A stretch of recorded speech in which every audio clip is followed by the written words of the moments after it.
Alors, la contre-expo, Bacon en toutes lettres. Quand vous entrez dans l'exposition, vous tombez sur un panneau d'explication comme il se doit. Je vais le lire, le panneau d'explication, parce que c'est, si vous voulez, la seule possibilité de comprendre l'expo qui vous est offerte. Il n'y a aucun autre texte explicatif dans toute l'exposition. Alors le texte vous propose en quelque sorte deux éléments. Et je crois que là, toute la contradiction de l'expo, elle est déjà dans le parti pris. L'exposition met en relation 6 ouvrages poétiques, littéraires, philosophiques, extraits de la bibliothèque de Francis Bacon, avec les peintures qu'il a produites de 1971 à 1992. En gros, on va étudier le rapport de Bacon et des livres qu'il a lus, mais sur une période courte de 71 à 92. Si Bacon a toujours refusé toute interprétation narrative, littéraire de son œuvre, donc ils sont obligés de le dire, parce qu'en effet, Bacon n'aurait pas du tout été dans le sens d'une interprétation de ce type. La richesse de sa bibliothèque, composée de plus de 1000 ouvrages, démontre son intérêt pour le livre. Je passe le paragraphe qui suit, et ensuite, troisième paragraphe, on nous explique en fait les auteurs qui ont été choisis. De la philosophie de Nietzsche aux tragédies d'Eschyle, des poésies d'Eliott au roman de Conrad, des écrits de Léris à ceux de Bataille, Bacon s'est attaché à des auteurs qui partagent une conception du monde irréductiblement réaliste. Et puis dernier paragraphe, s'attachant aux peintures produites par Bacon durant ces 20 dernières années, l'exposition souligne la mutation stylistique survenue dans sa peinture après la rétrospective que lui consacrent les Galeries nationales du Grand Palais en 1971. Ce qui fait un peu le côté catastrophique de l'expo, c'est qu'ils ont voulu faire 2 expos en une seule. C'est-à-dire qu'il fallait choisir. Soit on fait Bacon les 20 dernières années, c'est-à-dire Bacon après 71, soit on fait Bacon et la littérature, et on fait ça sur toute sa carrière. Or là, j'ai l'impression que Ottinger, et peut-être ceux qui sont autour de lui, se sont dit, voilà, on va se focaliser sur la dernière période de Bacon, celle d'après 71. Pourquoi? Pour des raisons qui peuvent se comprendre, parce que c'est la période la moins connue. La moins souvent exposée à Paris, puisque depuis 71, il n'y a eu qu'une expo Bacon en 96, et l'ultime période de Bacon n'était pas mis plus en avant que les autres. Donc c'est vrai que c'est peut-être ce qu'on a le plus besoin de voir ici. L'ultime Bacon, qui a le droit à des expositions ailleurs. Quand vous entrez dans l'expo, vous tombez sur une première petite salle. Alors volontairement, je vous montre pas les tableaux, parce qu'il faut absolument aller voir l'expo. L'ensemble d'œuvres est magnifique en lui-même. Mais enfin, je vous montre comment ça s'organise. Donc, vous avez les tableaux de 71 que Bacon a peint exprès pour l'exposition. Donc on comprend bien, si on connaît un peu l'œuvre, hein, on se dit, ok, on est en 71. Et puis la salle à côté, la deuxième salle. Alors là, dans cette salle, en fait, on est dans le drame du suicide de George Dyer, puisque les 3 triptyques évoquent directement son suicide. On le sait très bien, Bacon s'en est jamais caché. De façon un peu cathartique, il a refait des tableaux qui évoquent clairement le suicide même de Dyer, parce que vous le voyez à un moment en train de vomir sur un lavabo. C'est ce qui s'est passé concrètement, puisqu'il avait pris des somnifères et il était dans l'état d'alcoolémie terrible, ce qui fait que il a vomi, mais il en est mort. Et Bacon l'a retrouvé comme ça, assis sur le lavabo. Vous voyez l'ambiance. Donc ça, c'est la deuxième salle, mais là, rien n'est dit. On nous dit pas que cette salle-là évoque la mort de Dyer, puisque c'est 3 triptyques qui sont liés à ça. Pour moi, c'est une des plus belles salles de l'expo, parce que réunir ces 3 triptyques-là, c'est déjà exceptionnel. Ensuite, troisième salle. Alors là, on arrive à un petit couloir. Et au bout de cette salle, vous avez une œuvre qui est dominée par une petite bête qui vole. Et en fait, alors on le sait que si on lit le catalogue, ça serait la première fois qu'apparaît ici un petit monstre volant, que Bacon va réutiliser souvent ensuite dans son œuvre. Et ce monstre volant, il viendrait des Eurénies d'Eschyle, la célèbre trilogie antique. Donc on sait que Bacon a aimé cette tragédie et qu'a priori en effet il s'est inspiré de ces Euménides qui sont décrites comme des sortes de monstres volants avec des corps monstrueux et ainsi de suite. Donc ça, pourquoi pas. Ce qui me gêne un peu dans cette troisième salle, c'est que en fait on arrive dans un couloir et que spatialement l'exposition permet pas toujours de bien voir les œuvres. Bacon lui, il aurait préféré, enfin il disait dans un interview de 71 justement, je pense que mes tableaux agissent mieux avec beaucoup d'espace autour. Et c'est là où j'ai aussi une réserve sur la scénographie, parce que l'expo Bacon, elle est faite dans les galeries les plus petites du centre Pompidou. Le rapport d'une œuvre de Bacon au spectateur, il doit se faire comme ça, une sorte de progression, je crois. Et l'expo, malheureusement, comme elle est très engoncée dans des petits compartiments, elle permet pas d'avoir la distance sur son œuvre. Ce qui fait que dès que vous arrivez dans la 4e salle, vous tombez dans une sorte de carré double. Et là, on entre dans le vif du sujet. Il faut attendre la 4e salle pour qu'on soit vraiment dans Bacon et la littérature. Le concept va être toujours le même, à droite ou à gauche, hein, mais une grande salle ouverte avec 4 œuvres de Bacon, et à côté, une sorte de backroom derrière, une salle un peu dans l'ombre, où là, on vous diffuse, enregistré par des comédiens connus et réputés, des extraits d'un livre. La première salle est consacrée à Échille et sa tragédie d'Orestie. Et dans la petite salle, vous avez le texte. Alors le texte, il est assez court et vous le retrouvez dans le guide de visite. Et donc, on a ce passage. Alors je lis juste le début. J'entre au fond du sanctuaire couvert d'offrandes et je vois près de l'ombilic un homme souillé de sacrilège, assis en suppliant. Alors généralement, les gens arrivent dans le truc, puis alors, ils ont tout de suite leur portable, donc ils regardent forcément leur SMS. Donc si vous voulez, c'est une exposition d'une exigence inouïe. En fait, parce que il faut se mettre dans un état pour écouter Échille. Ensuite, en plus, il y a des passages, donc il y a la traduction anglaise pour le public anglo-saxon. Ce qui fait que vous avez droit à un extrait d'Échille en français et en anglais. Donc selon le moment où vous arrivez, faut attendre votre langue. Là, vous asseyez, vous avez ce passage. Et ensuite, vous êtes censé, si je comprends l'exposition, vous êtes censé ensuite aller de l'autre côté voir les œuvres, et vous êtes nourri du passage d'Échille. Moi, j'ai essayé de bien décrypter qu'est-ce qui peut entrer en résonance dans ce court extrait. Je crois que c'est juste le passage du milieu. J'ai déjà vu un jour sur une image ces harpies ravissant le repas de Phiné, mais celles-ci n'ont pas d'ailes. Vous voyez, c'est ça en fait le principe d'expo. C'est vous mettre en résonance un texte qui a appartenu à la bibliothèque de Bacon et qu'il a lu, et des œuvres. C'est oui à quel point l'exposition est subjective. Et alors, tout est comme ça, il y a 6 salles qui s'enchaînent, avec d'un côté un texte qui est entendu, et de l'autre côté une salle qui est censée illustrer ça. Et alors, le gros problème, c'est que comme il n'y a pas d'explication, on ne sait pas vraiment toujours pourquoi les tableaux ont été choisis.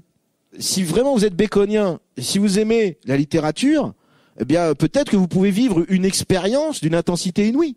C'est-à-dire, vous allez entendre résonner le texte d'Échille. Ensuite, vous allez entendre résonner le texte de Nietzsche par Hippolyte Girardot. Et après, vous allez pouvoir jouir visuellement des œuvres de Bacon. Moi, je suis pas sûr que ça soit accessible à tout le monde. Et c'est vrai qu'on peut aussi imaginer l'expo comme une sorte de plaisir pur.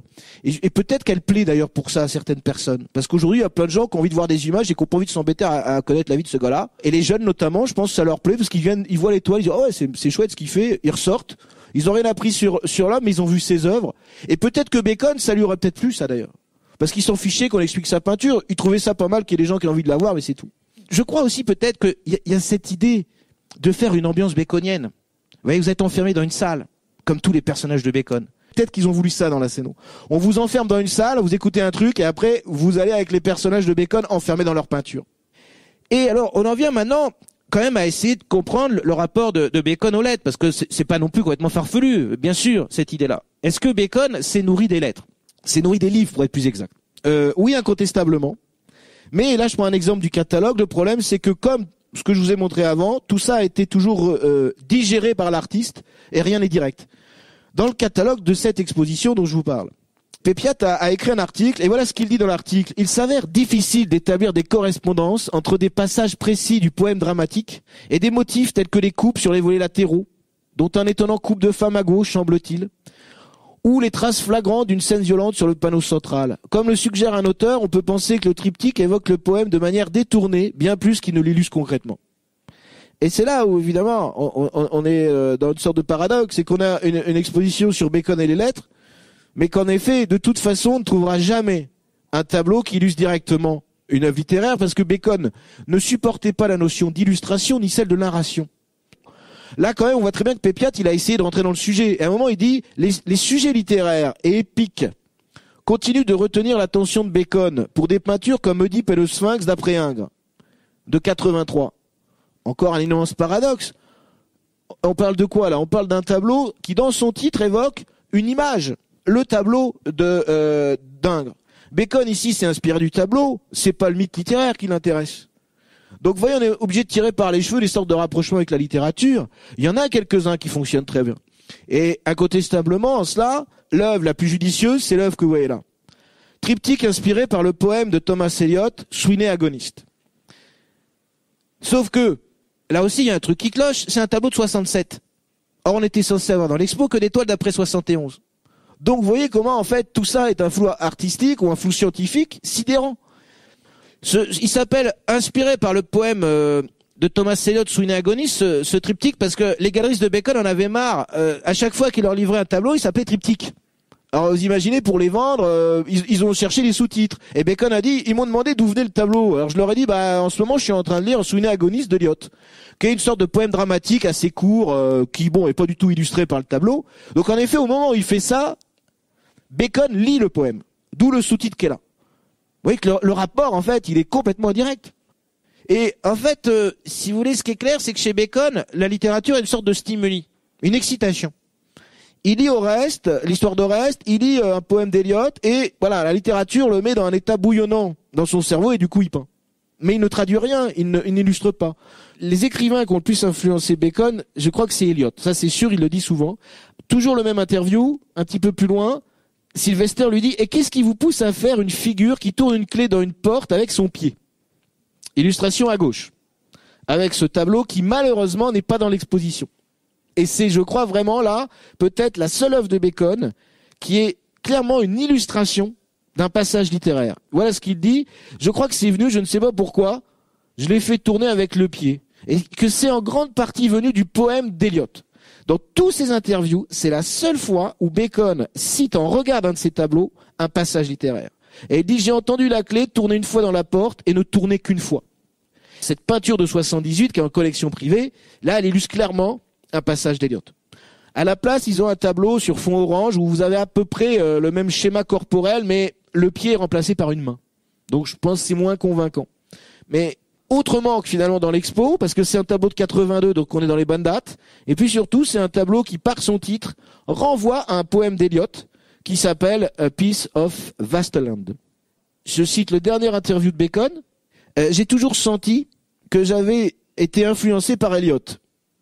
The Vasteland, surtout, et les poèmes qui le précèdent, m'ont toujours beaucoup touché. Et je dis souvent The Four Quartets, et je pense qu'ils sont peut-être même de la plus grande poésie que The Vasteland. Mais il ne m'est que rarement arrivé de faire des choses directement inspirées par des vers ou des poèmes particuliers. Vous voyez, la réponse est très claire. Je les admire et ils m'excitent et m'engagent à essayer de travailler encore plus. C'est comme ça qu'ils m'influencent. C'est très difficile de partir d'une certaine poésie pour en faire de la peinture. C'est l'atmosphère globale qui m'affecte. J'ai aussi été très touché par un grand nombre de poèmes de Yeats, qui n'est pas cité une seule fois dans l'exposition. Donc là, on se dit, alors, si c'est Bacon et la littérature, pourquoi avoir choisi 6 écrivains et pas mettre un de ceux dont Bacon revendique l'admiration? Yeats, qui est un autre grand poète qu'il aimait, il y est pas. Peut-être que ce que j'admire tant chez Yeats, c'est la façon dont il s'est fait lui-même. Il a peut-être toujours été un poète remarquable, mais il me donne l'impression de s'être fait lui-même extraordinairement. Là, bien sûr, Bacon pense aussi à l'autodidacte qu'il a été.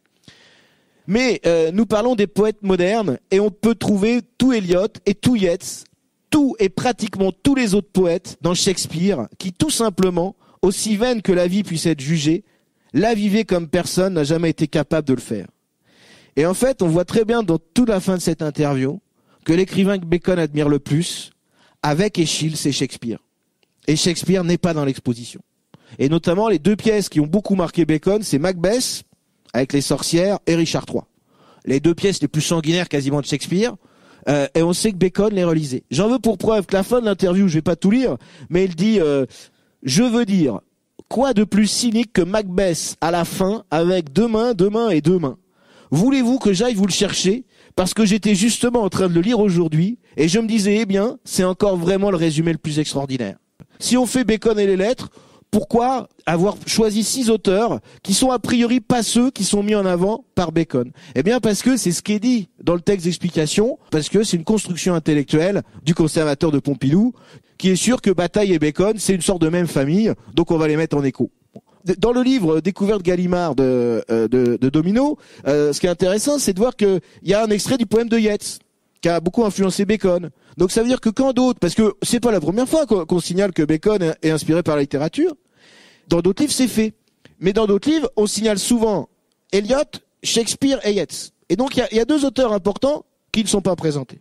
Et pour terminer sur cette question, directe des influences littéraires, voilà ce que dit Bacon à son intervieweur. Aussi fort que j'aime la poésie, aussi fort qu'elle m'ait influencé, je ne pense pas que quant à moi, ce soit dans cette voie que mon imagination travaille.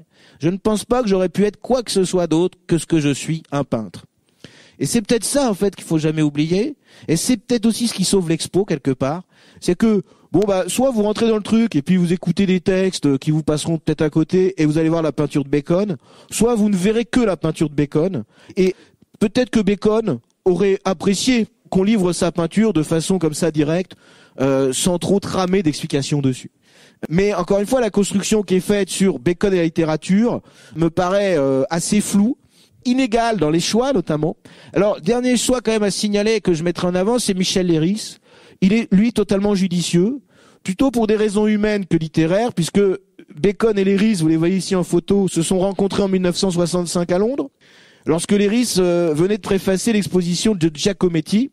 Bacon adore Giacometti, il va au vernissage, il rencontre Leiris, de là naît une grande amitié. Une amitié littéraire qui amènera Michel Leiris à écrire, alors je vais dire une bêtise, mais c'est 6 ou 7 textes sur Bacon.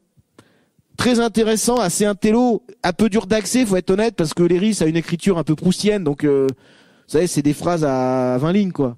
Faut suivre. Mais c'est vrai que, incontestablement, il y a un rapport entre les deux qui méritait d'être mis en avant.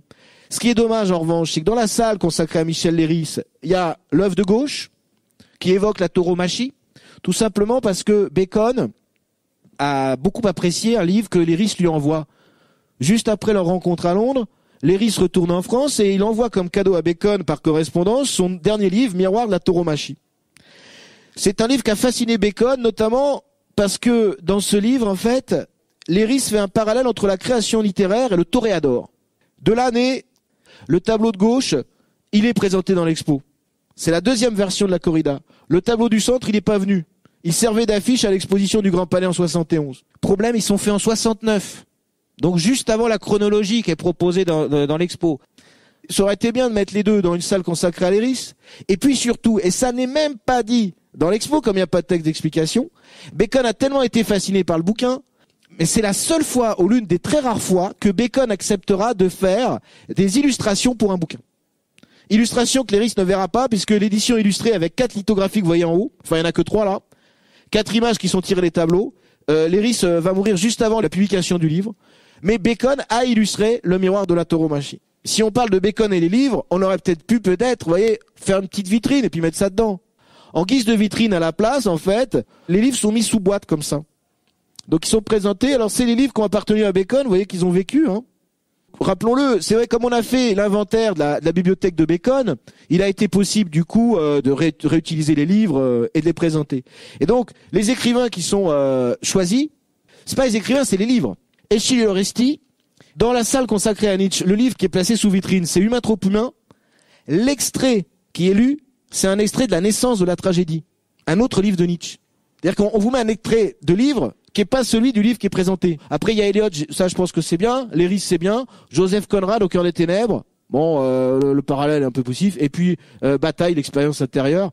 Bon, vous remarquerez aussi que c'est quand même pas des écrivains qui, je pense, pour même un public cultivé parisien, on lit tous les matins pendant le métro ou tous les soirs en Saint-Normand. Donc forcément, personne peut comprendre ça. Peut-être aussi, alors bon, c'est parce que moi j'y tiens beaucoup, mais Bacon réfutait ce parallèle.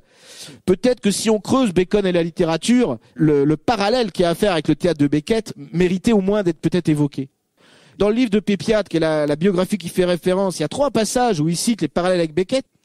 Sauf que Bacon n'aimait pas du tout être comparé à Beckett, parce que, je pense aussi pour des raisons de nationalité, Beckett est irlandais, et Bacon n'aimait pas trop qu'on le tire vers l'Irlande. Il se sentait pas irlandais, faut être clair. Et puis alors aussi, quand même, faute de goût scénographique, il y en a peu dans l'expo, il y a un très très bel éclairage, donc il y a une qualité visuelle de l'œuvre de Bacon que moi je trouve quand même exceptionnelle. Et ça, bien sûr, il faut le mettre au crédit, cette expo. Et ce qui fait que, si vous voulez, on arrive quand même à bien voir les œuvres, sauf le dernier autoportrait, alors qui conclut, qui est l'avant-dernière œuvre de cette rétrospective. En fait, il est placé devant la porte de sortie, et cette porte de sortie est en face de la librairie qui donne sur l'extérieur. Ce qui fait qu'il y a un contre-jour permanent en plein milieu du tableau. Ce qui est dommage, c'est que si on avait une salle de conclusion où on a un des derniers autoportraits de Bacon, on aurait rêvé qu'ils en ramènent d'autres. Et puis bon, peut-être aussi que sur la fin, à partir du moment où on entre aussi dans l'idée d'évoquer Bacon et l'ultime production, c'est dommage qu'on cite pas son dernier modèle. Ce dernier modèle, vous le voyez représenté ici. en slip, parce que les amants de Bacon qui lui servaient de modèle, Bacon aimait bien qu'il pose en slip. Alors vous voyez ici à gauche, dans le catalogue de l'exposition, ils évoquent indirectement cela d'ailleurs. Le leitmotiv le plus poignant des dernières œuvres de Bacon est l'image de John Edwards, posant en slip blanc, comme George Dyer l'avait fait plusieurs fois avant lui. Bon, mais encore une fois, qui dit expo dit forcément rêve qu'ils viennent pas, et le but de la contre-expo, c'était de vous montrer ces charmantes nudités masculines qui ne sont pas venues. Je conclue avec les notes. Alors les notes de Télérama. Bon, je vais lire Télérama. Enfin, moi je le lis pas, mais vous le lisez peut-être. Mais je vais lire leur critique. 3T. Bon, voilà, 3T, donc c'est le top, quoi. C'est ce qu'il y a de mieux. Corps distordu, happé par le vide et confronté à l'opacité de la couleur, le violet, l'orange et le rouge vif, ou petit portrait à la rare densité, 3 petits points. C'est par la couleur et la littérature que Beaubourg célèbre tout le génie du grand peintre anglais Francis Bacon. Concocté par le commissaire Didier Ottinger, cet hommage parisien, une ville qui a tant compté pour Bacon, qui fut célébrée par une rétrospective en 71, et où il possédait un appartement. Bon, c'est Télérama, donc on vous dit, a priori, c'est pour les lecteurs parisiens. Et c'est bien, je vous l'ai dit, c'est intéressant de le savoir, mais enfin, c'était pas du tout ça qui est le sujet de l'expo. Donc, il possédait un appartement. L'expo met en lumière l'œuvre tardive de l'artiste avec un fil inédit, l'influence de la littérature, de Thomas Eliot à Michel Léris. Impeccable, mêlant grand triptyque figuratif et toile plus abstraite. Alors, je sais pas à quoi, qu'est-ce qui est impeccable dans l'expo, peut-être les œuvres, enfin la scénographie. Œuvre, toile plus abstraite. C'est Télérama qui écrit ça, et c'est censé être à un niveau culturel pas trop mal. S'il y a un mot que détestait Bacon, c'est le terme abstrait. Il n'a de cesse de dire que ce qu'il a combattu toute sa vie, c'est l'abstraction. C'est pour ça qu'il fait de la figuration. L'abstraction, c'est en fait du décor. Ça n'a pas de sujet. Moi, je veux faire une peinture qui a du sujet. Donc, je monte décor, notamment. Et là, on nous dit étoile plus abstraite. Mais j'aimerais bien savoir qui a écrit ça. Est-ce qu'il est allé voir l'expo, quand même ? Ou est-ce qu'il sait ce que c'est que l'abstraction? Bref, qui offre des respirations ou encore portrait d'amant et amis.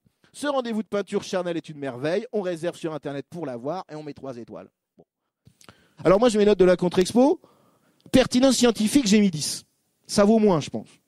Mais il faut comprendre qu'il y a tout un effort de recherche derrière ça. Ils ont fait l'inventaire de la bibliothèque de Bacon. L'inventaire est publié dans le catalogue. Donc, si vous voulez, c'est pas non plus c'est pas des guignols, hein. Didier Ottinger est quand même un grand historien de l'art. Donc, je mets 10. Mais honnêtement, je trouve que par rapport à ce qu'a voulu être démontré et les preuves qu'ils apportent, l'expo ne me convainc pas. Voilà. Scénographie, j'ai mis 12. Alors, j'ai mis 12 parce que je trouve que les lumières sont très bonnes. Et c'est surtout pour la lumière, pour la façon, si vous voulez, dont la peinture de Bacon est visuellement mise en avant, que je mets 12. Après, pour les espaces, je trouve ça contestable, donc j'ai mis qu'un 12. Sur la qualité des œuvres, parce que moi, j'essaie d'être objectif. Sur la qualité des œuvres, j'ai mis 17. Parce que je trouve que franchement, enfin, si vous aimez la peinture tout court, et si vous aimez la peinture de Bacon, on en prend plein les yeux. Après, accessibilité, alors là, c'est dire physique et intellectuel, parce que on n'y comprend rien. Je rappelle aussi, dernière chose quand même, le Centre Pompidou a eu la bonne idée de restaurer toute sa façade en même temps que l'Expo Bacon. Donc vous êtes obligé de passer sur le côté. Alors, vous avez des fils, donc c'est un bazar épouvantable déjà pour y aller. Ensuite, il faut monter les ascenseurs comme d'habitude. Il y a quelques bancs, ça c'est pas mal, pour ça que je mets pas 3 quoi. Et puis ça fait une note globale qui est 11. Voilà, je trouve qu'encore une fois, voilà, on commence par une contre-expo un peu véhémente. Ça sera sans doute pas le cas tout le temps, parce que quand c'est bien, je le dis aussi. Mais là, il y a plein de choses qui clochent, quoi.